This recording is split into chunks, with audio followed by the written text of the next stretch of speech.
আসসালামু আলাইকুম রহমতুল্লাহি ওবারাকাতু। আমি হাসনাত আবদুল্লাহ বলতেছিলাম, দেবিদ্বার থেকে এমপি বলছিলাম আর কি। আপনি কে বলছেন? দয়া করে পরিচয় দিয়ে তারপর কথা বলুন।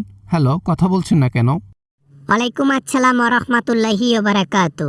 আমি আন্দালিব রহমান পার্থ বলতেছিলাম, সংসদ সদস্য আমিও। হ্যাঁ, আমি তোমাকে কিছু কথা বলবো, বুঝছো? একটু মনোযোগ দিয়ে শুনবা, ওকে? জি জি বড় ভাই, আপনি ফোন করেছেন, আবার কিছু কথা বলতে চাচ্ছেন। আমি কি ফোন কাটতে পারি? না না না, একদমই না। আপনি বলেন কি বলবেন। আমার হাতে আবার একটু সময় কম, একটু সংক্ষেপে বলবেন। হ্যাঁ, আমি বুঝি না তুমি এত সাহস কোথা থেকে পাও একেবারে সংসদের মধ্যে এরকম চড়াচড়া কথা বলার।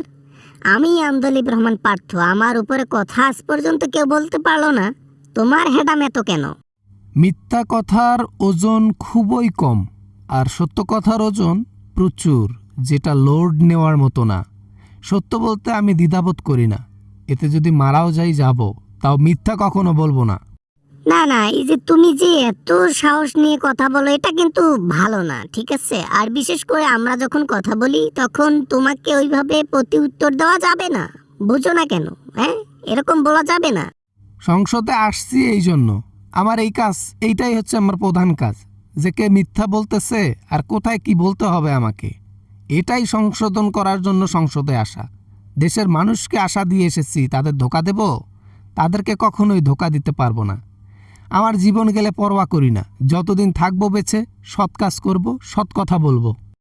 এই ছেলে, এই তুমি এত সাহস কোথা থেকে পাও? হ্যাঁ, আমি বলছি না যে সংবিধান চেঞ্জ হবে না? ওইখানে তুমি বললা কেন যে আমাদের নেত্রী সংবিধান চেঞ্জ করার কথা বলছিল? তোমাকে বলতে বলছি? আপনার প্রধান নেত্রী এই কথা স্বয়ং নিজে বলেছেন, ভিডিও ফুটেজ এখনও আছে, ডিলিট হয়নি, ইউটিউবে সব চ্যানেলে আছে, সব নিউজে আছে।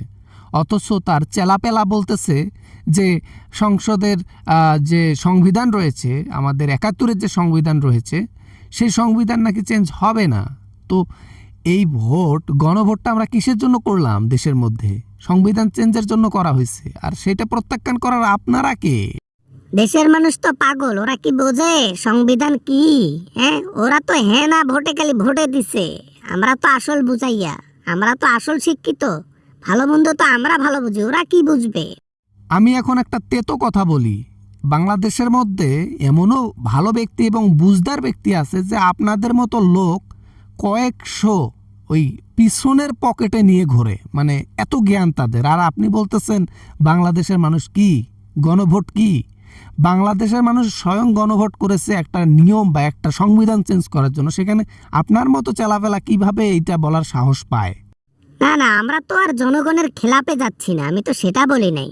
আর এই বারবার চেলাবেলা, চেলাবেলা কি? আমি কি চেলাবেলা? হ্যাঁ, চেলাবেলা বলিও না, বোঝো নাই? আমি কিন্তু এই যে রাগ উঠাইও না। আপনারা যদি আমাদেরকে অপমান করেন, অবমাননা করতে পারেন, তাহলে আমরা কুটো কথা বলতে পারবো না, আপনাদেরকে উচিত কথা বলতে পারবো না? ও, আপনারা বললে ভালো কথা আর আমরা বললে দোষ? এটা হবে না, বোঝো নাই? এটা হবেই না কখনো। না মানে মানে আর কি ওই আর বাংলাদেশের লোক কি সেটা দেখিয়ে দিছে। বাংলাদেশের পাবলিক, বাংলাদেশের স্টুডেন্ট, জুলাই সদস্য যারা আছে, জুলাই যোদ্ধা যারা আছে, তারা মাঠে না নামলে আপনাদের মতো ব্যক্তি ওই 500 বছরেও সংসদের মধ্যে পা রাখতে পারতো না। আর আপনি বেশি কথা বলেন। হ্যাঁ, আন্দালিব রহমান পার্থ, বেশি কথা বলেন, এত কথা বলিয়েন না।